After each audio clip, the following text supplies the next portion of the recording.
What's up, folks, and welcome back to Dyce Reacts, where we are staying in Australia tonight. Oh yeah, we are going to be checking out surprising things about Australian homes, how Australians live, moving to Australia. Right on side checks one out. We ain't going to waste no more time. Just going to get right into it, folks. We're going to get right into it. Oh yeah.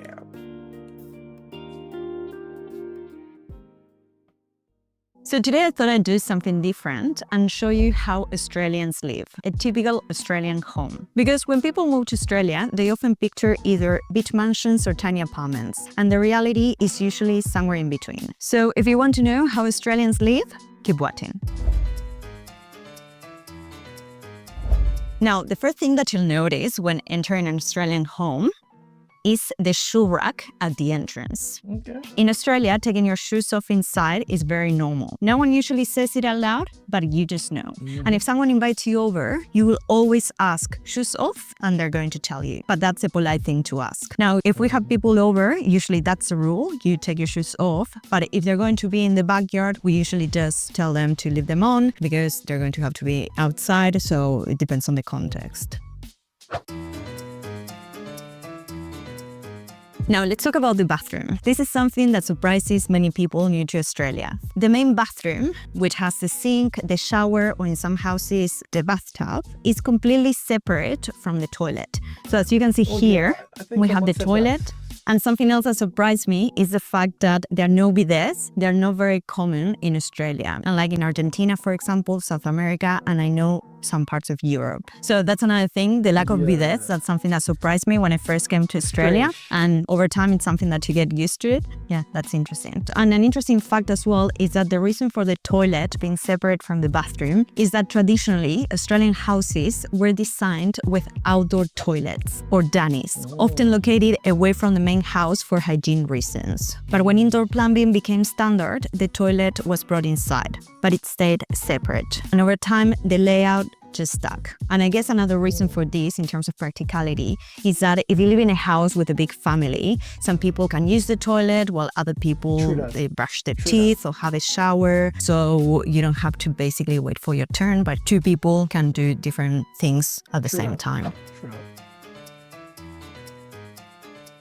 Now, let's talk about recycling in Australian homes. Outside, you usually see multiple bins. One is for general waste, the red one. This one is for recycling, and this one is for garden waste or food scraps. Yeah, so it's basically compost. Australians are pretty serious about sorting the rubbish. Compost, garden clippings, food waste is just part of everyday life. Also, in Australia, rubbish collection is usually organized by local councils, and you have to follow a specific bin collection schedule. 1 week, you put the green bin and the red bin out. The following week, you put the green bin and the recycling bin out. So the green bins get collected every week and the other two alternate. Now, different councils have different schedules, so this is not standard across Australia. Now, on collection day, you're going to wheel your bins out to the front, like on the street. Usually this is the night before, and the truck comes early in the morning to pick them up. We actually have reminders when to put the bin out and which color. Sometimes you forget, or if you want to do it quickly, you'll just go to the street to see which bin your neighbor put, and then you just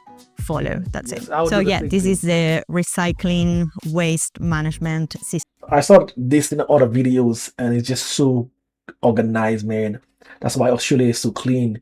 I mean, everything is just organized to a T. There's different bins, different days. I didn't know that the days aspect in terms of every other week. You could alternate between the two. I didn't know that part, but I know for sure that they had schedule and you have to bring them out at a certain time. And it's just so unique. Like, they take pride in making sure that the environment is clean. Many places don't do that. In Australia. Now, this is one of the most Australian things ever, the Aussie backyard. We have a few very Aussie items here. First, we have the Australian clothesline. In a lot of houses, it's a big fixed rotary line, the classic Aussie one, but in other homes, it might look different. Some people have a smaller wall-mounted line, a fold-down one, or even a portable rack instead. The style changes, but the idea is the same. Dryers also exist, but many people still hang clothes outside whenever they can. Another very Aussie item in the backyard is the barbecue. Even if the yard isn't big, there's often a barbecue setup because cooking outside is a big part of Australian culture. Weekend night dinners, casual catch-ups, or just cooking because it's hot inside. The barbecue gets used a lot more than people expect. We usually host friends here, have barbecues, and it's awesome. Now let's talk about the living room in Australian houses. The Australians tend to favor open living spaces, living room and dining area flowing into each other, nothing too formal. And one thing that surprises many people new to Australia is the fact that rental properties usually come unfurnished. So you basically need to buy your own sofa, dining table, bed, everything. It's normal to slowly build your home over time rather than move in with everything already there. That said, rentals do come with fixed lighting. For example, these ones, they already came with a house. Unlike in some parts of Europe, where you might move in and need to install your own light fixtures. Something else that feels very Australian is the roller blinds. If you're used to persianas or external security shutters, which are very common in parts of Europe or in South America, this feels a bit different. Here, blinds are usually inside the house.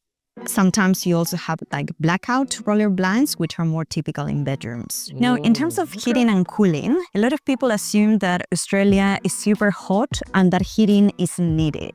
But the reality is that many older Australian homes or units are not well insulated. And compared to European standards, a lot of homes, especially older ones, were built with very basic construction and minimal insulation. As my partner says, they're glorified tents. So in winter, these houses can get very, very cold. It's really, really hectic. We actually moved here in June and it was insane. I had never experienced something like that because I was used to living in apartments. So yeah, basically we rely on this air conditioning split system. So we use the heating in winter and cooling in summer. And something interesting as well is that because of this, because heating is essential, it's actually compulsory for rental properties to provide some kind of heating system. I'm not sure if this is a national level, but at least it's compulsory here in the state of Victoria. But each state has different requirements. Some Australian houses like this one, they also come with ducted heating, with the heat coming out from those floor vents. Yes, when I first heard about the floor heating system, I was taken aback by that because this was the first time I ever heard something of that nature. I've never heard it in American homes. It was when I came across the Australian. I'm like, huh? Heating? I think it's either Australian or Polish. One of those countries. I'm not too sure because sometimes I get the two confused since I'm doing a lot of Australian and Polish. But I was like, huh, that's the first time I'm hearing that about floors heating up. I think it was a Polish video. Yeah. And I was like shocked. So this is the second time I'm hearing homes having a floor heating system. I mean, I know about the other heating system, but the floor was something that I never heard prior to the video that I'm referring to.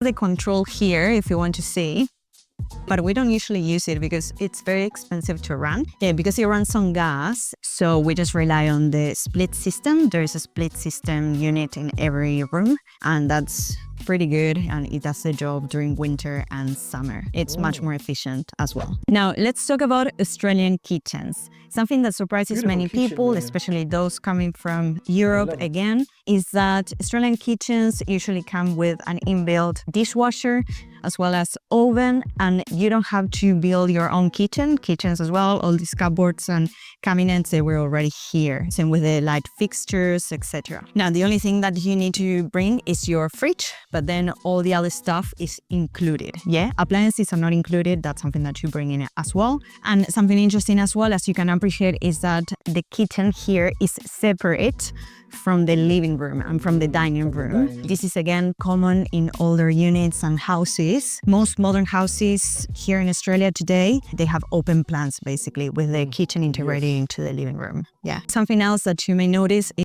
I mean, this house is beautiful, man. It's very simple.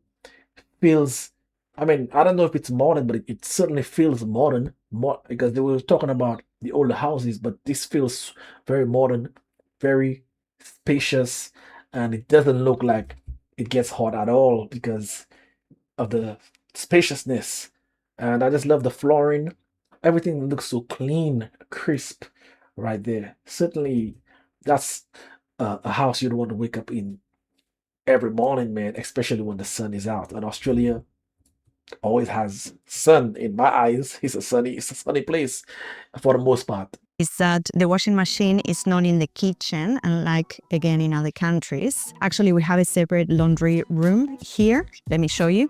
So this is basically the separate laundry room. But again, this is part of this unit. If you live in an apartment, usually what's normal is the European laundry, which basically means that your washing machine is going to be tucked into a hallway or cupboard instead of a full room. Here as well, we have a washer dryer combo. So that's, we don't need two separate machines for that. We also have a clothes rack and the clothesline outside for bed sheets. Now, if you want to paint or renovate your rental unit, you do need to ask for permission to the rental agency or your landlord. Some landlords are flexible, some aren't, so just ask. That said, most rental units are pretty neutral in terms of colors. Ours, not so much, and it's not very well painted, so at some point we might paint it, but we'll have to ask for permission. Other people decide to decorate it as well with plants, etc. So it's up to you. Now let's go to the bedroom. I'm going to show you very quickly. Now this is the Australian bedroom. This is actually the second bedroom or study, but we're using this because we want the larger room for our office. So you can appreciate this is very small. But something interesting as well is the blackout roller blinds in bedrooms. Again, very Australian. And also the heated blankets, especially here in Victoria where it gets very, very cold.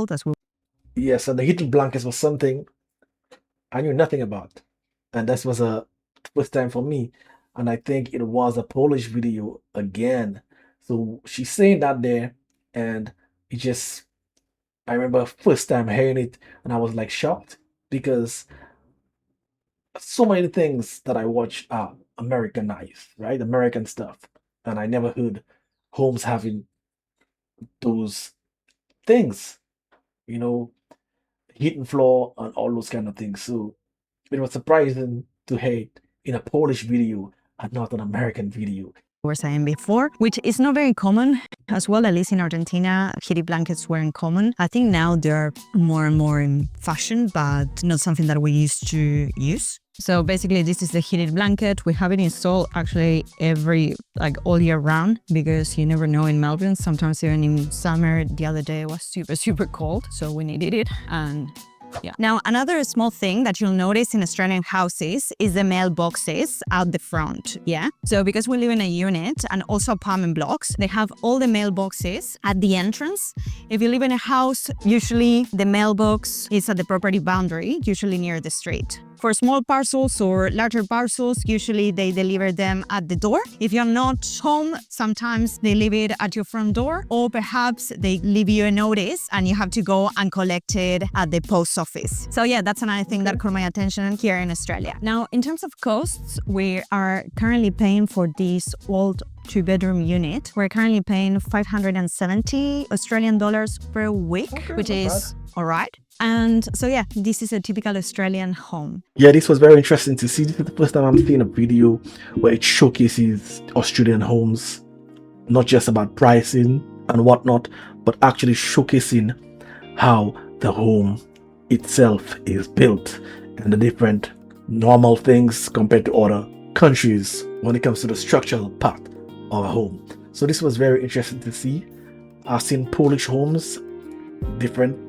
I've seen British homes, a little different.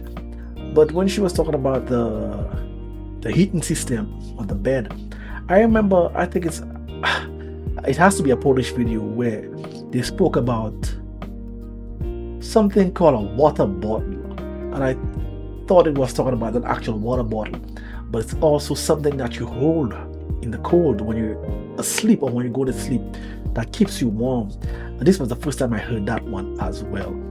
So you guys can't fault me for that, because where I'm from, we don't have winter. So a lot of those things that help people, keep them warm during the winter days and nights, I'm not accustomed to hearing. And I haven't seen those things. Maybe I've seen it in an American movies or whatnot, but it's never stated in a movie. It's just something, if you observe, you observe. But from doing those videos, Polish videos, I have noticed it was a British video where someone spoke about the water bottle aspect. This was the first time.